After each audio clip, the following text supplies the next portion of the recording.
자, 이번 시간에는 매개 변수의 개념에 대해서 알아보도록 하겠습니다.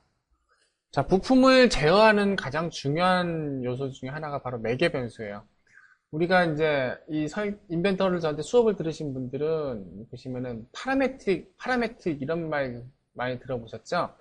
자, 여기서 말하는 매개 변수가 영어로 말하면은 파라미터예요. 파라메트릭이라는 것은 파라메터를 매개 변수, 즉 파라메터를 응용한 모델링을 했다는 뜻입니다.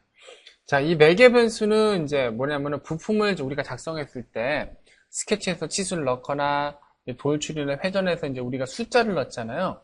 그럴 때 우리가 넣는 숫자에 고유적으로 부여되는 주소값을 뜻합니다. 자, 이 매개 변수를 이용해서 인벤터 파일의 형상 크기를 제어할 수 있습니다. 일반적으로 매개 변수는 자, 다음과 같이 확인합니다. 두 가지 확인 방법이 있는데 첫 번째는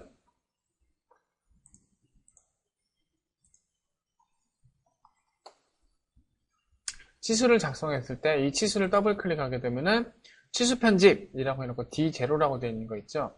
여기서 이렇게 매개 변수의 이름을 확인할 수가 있습니다.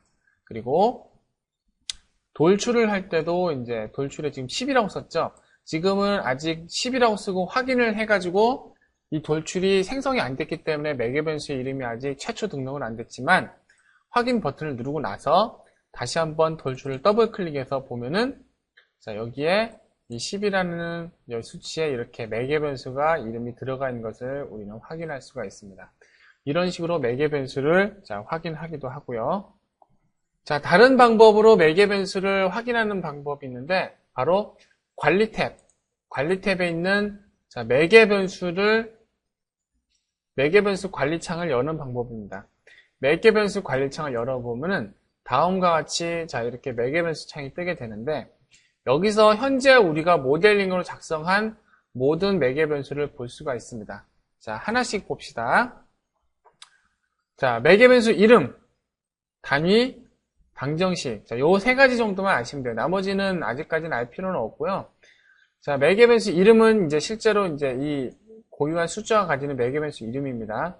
이 이름은 수치는 계속 이렇게 변경될 수 있습니다만은, 자, 여기서 볼까요? 여기서 수치를 변경하게 되면은, 여기서도 바뀌게 돼요. 그죠? 여기서도 이렇게 바뀌게 돼요. 그래서, 수치는 이제 변경될 수 있지만, 매개 변수의 이름은 사용자가 굳이 바꾸지 않는 이상 변경되지는 않습니다. 여기서 이름은 뭐, 예를 들어서 이렇게, 이름을 이렇게 바꿀 수가 있어요. 그러면은, 자, 스케치에 들어가가지고, 자, 스케치를 누르면 이렇게 매개 변수 이름이 바뀌어 있는 것을 자, 우리가 확인을 할 수가 있게 되죠. 자, 매개 변수의 종류에 대해서 설명을 해드리자면, 매개 변수에는 총 4가지 종류가 있습니다. 첫 번째, 모형 매개 변수. 두 번째, 참조 매개 변수. 세 번째, 사용자 매개 변수. 네 번째, 외부 참조 매개 변수. 총 4가지로 이루어져 있습니다. 첫 번째, 모형 매개 변수라는 것은 우리가 이제 모델링을 했을 때 직접 숫자를 입력해가지고 자, 집어넣은 매개 변수를 뜻합니다. 이게 매개 변수고요. 두 번째, 자, 참조 매개 변수는 뭐냐면은, 이상하네. 여기는 모형 매개 변수 있고 사용자 매개 변수가 있는데 참조 매개 변수는 없네. 참조 매개 변수는 뭐냐면은, 자, 예를 들어서 치수를 넣을 때, 자, 20이니까 여기에 절반 치수를 넣으면 어떻게 돼요? 일반적인 치수가 들어가지 않고, 이렇게 연계 치수가 들어가죠? 자, 연계 치수는 아신 분은 아시겠지만은, 자, 스스로 이제 값을 정하는 것이 아니라, 다른 요소가 변경됨에 따라서 수치가 자동으로 변하는 것을 바로 연계 치수라고 부릅니다. 괄호괄호라고 붙어 있고요. 자, 바로 이 연계 치수가 D4라고 되어 있네요. 자, 바로 이 연계 치수가 가지고 있는 매개 변수가 바로 참조 매개 변수입니다. 말 그대로 참조 매개 변수는 연계 치수라고 생각하시면 편하게 생각하실 수가 있습니다.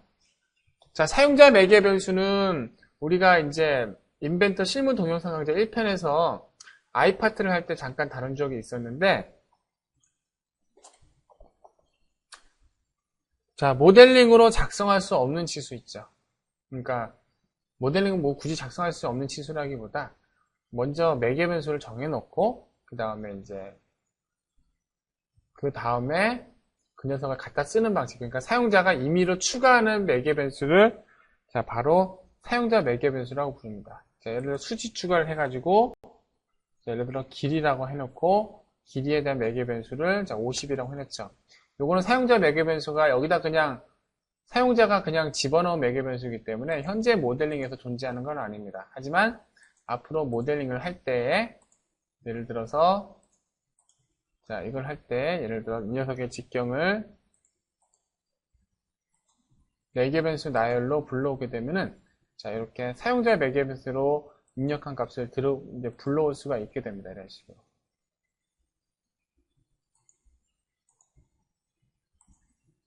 그래서 이런 식으로 작성이 되게 되면은 예를 들어서 길이를 돼 있는데 얘를 값을 이렇게 바꿔주면은 자 이렇게 변경되게 될 수 있죠. 이게 바로 사용자 매개 변수입니다. 그리고 마지막으로 외부 참조 매개 변수는 파생으로 이제 다른 부품에서 받은 매개 변수나 혹은 링크 버튼을 불러서 다른 인벤터 파일이나 혹은 엑셀 파일 시트에 들어있는 매개 변수 셀을 갖고 와서 여기다 등록되는 것을 바로 사용자 매개 변수라고 부릅니다. 하나 보여주자면 링크에서 인벤터 파일을 한 다음에 예를 들어서 뭐 베이스의 부품 안에 들어있는 모형 매개 변수를 몇 개를 가져온다. 그러면은 여기에 사용자 매개 변수를 이렇게 추가가 되게 됩니다. 자, 그래서 우리는 탑다운 어셈블리 방식에서는 자, 여기 있는 매개 변수를 응용해서 하는 것도 굉장히 많거든요. 그래서 이제는 여러분들이 자, 이 강좌를 듣는 순간부터 여러분들은 이미 초보자가 아니게 돼요. 실제로 이제 우리가 인벤터로 설계를 할 수 있다는 준비가 되어 있다는 것을 뜻하니까 자, 이제부터 정신 똑바로 차리고 첫 번째 예제부터 확실하게 시작해 보도록 하겠습니다.